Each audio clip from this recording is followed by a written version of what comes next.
Next game that we are going to talk about is a doozy. Ooh, I can't wait to talk about this football game. It's going to be fun.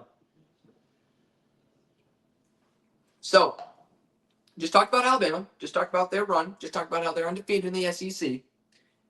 But there's another team that's undefeated, not just in the SEC, but just overall in general. And that is the Texas A&M football Aggies. They are 7-0. They're 7-0 for the first time since 1991. And we all remember that 1991 Aggies team. That Sugar Bowl win was fantastic. Personally, I don't remember it, but I'm just saying, people remember that kind of thing. Texas A&M is flying down the field offensively the last couple games with Marcel Reed.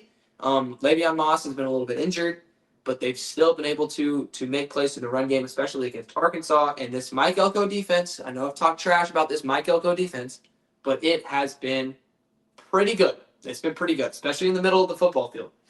We look over to LSU, and I just think it's been a fascinating season for the Tigers. I mean, very high preseason expectations, a little bit of a hot seat for Brian Kelly to start the year, perhaps. You go out, you win against Clemson, you come back home, you win against Florida. Everyone is just on the LSU hype train. I mean, so many people have LSU contending for a national championship. They say they're the SEC frontrunners. And then you go out and you lose to Ole Miss. And a lot of the vulnerabilities that you had in the Clemson and Florida games were exposed by Lane Kiffin and this Ole Miss football team. You proceed to then go and lose to Vanderbilt after beating South Carolina. And now you're back at home against Texas A&M, and the voices are getting a little loud on Brian Kelly. So this is a huge game for the Bayou Bengals because of that. It's a huge game for Brian Kelly. It's a huge game for his staff. For this team, they are desperate. They really want this win. As for Mike Elko and the Texas football Aggies, it's a huge win. It's a huge game for them too, because this football team wants to stay undefeated. That is a big role that is in these players' heads.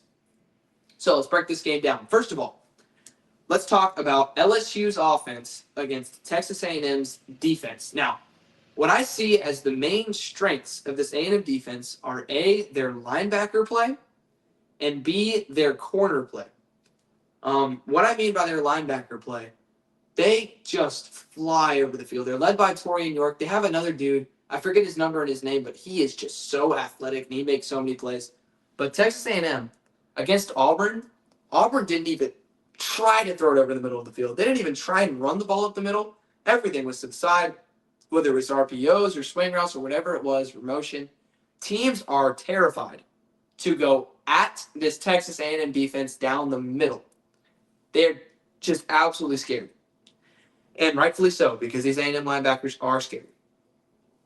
And I look at these corners too, and I see corners that were able to bracket Cam Coleman in man coverage. I see corners that were able to just completely limit what Dallas Wilson wanted to do offensively down the field against Florida. So I trust this cornerback room, and I trust this linebacker room to make plays. And if I look at LSU's offense, I see an offense that's still banged up. I see an offense that can't run the ball against anyone except for South Carolina. But hey, anyone can run the ball against South Carolina. I see an offense that's got a quarterback that's not 100%, and he hasn't been 100% all year. Neither has Aaron Anderson, at least the last few games. Neither has Nick Anderson. So I think this Texas A&M defense is going to travel and is going to make plays against LSU. I think Brian Kelly realizes that his offense is really banged up.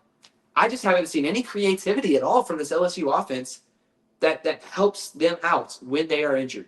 So I don't think LSU is going to be able to move the ball very well on Texas A&M. But let's flip it around. Let's talk about A&M's offense against LSU's defense. Now, at the beginning of the football season, I had A&M as the number 5 team in the SEC, which was higher than what a lot of people had them. And the reason I thought Texas A&M was going to be so good was because they were going to have an identity with their offensive line and their deep running back room and an ability to run the ball, impose their will, and control football games. Now, has that been the case for a lot of their games? Yes, it has. They ran the ball unbelievably well against Auburn. They ran it for, I think, over 300 yards against Mississippi State. They were great against Florida, and they were just phenomenal on the ground against Arkansas. But against Notre Dame, they were not so great. They only ran the ball for, I think, about 100 yards. I think Notre Dame has the best defensive line in the country, And Texas A&M was just kind of had to rely on Marcel Reed to make plays. And I think it was a little sketchy. Yes, it worked out for him, but that's where I see the vulnerability in this Texas A&M offense. I don't trust Marcel Reed to go out and win football games at a consistent basis if someone can stop the run. But that's the first question, stopping the run. Because if you don't stop this A&M football team from running the ball, you're not going to get off the field. You're going to have third and shorts. You're going to have no idea what to do. And you're just going to be cooked from the start. So LSU, if we look at their ability to stop the run, it's not been great as of late. They struggled mightily to stop Vanderbilt's run game. And of course, that's way different than what A&M's trying to do. They run a lot of pin and pull, a lot of counter. Vanderbilt more just sort of runs. Well, they run counter, but they just run differently. So it's different stuff, but I mean, these LSU linebackers are veterans. I don't know how much I trust the defensive line. I think LSU could very well get A&M to third and long. And if they do, Texas A&M or LSU at night is going to get rowdy. We know Brian Kelly tells us all the time this team is 20-1 at home at night. I think if you can get to third and long and make Marcel Reed beat you, I think you've won. And I think that'll happen a good amount. So I think this game's going to be low scoring. I think Texas A&M's defense is going to travel well and limit everything LSU wants to do on offense. And I think LSU is going to get the boost defensively from the crowd and from the environment, be able to shut A&M's run game down enough to make Marcel Reed beat them. I think it's going to be low scoring. I think it's going to be close. But I do have Texas A&M going on the road and winning a huge game against LSU. And I say it's a huge game because at the beginning of the year, I looked at this A&M schedule and I said, okay, well, you got to go at Notre Dame, at LSU, and at Texas. I'm going to assume you lose all three of those games.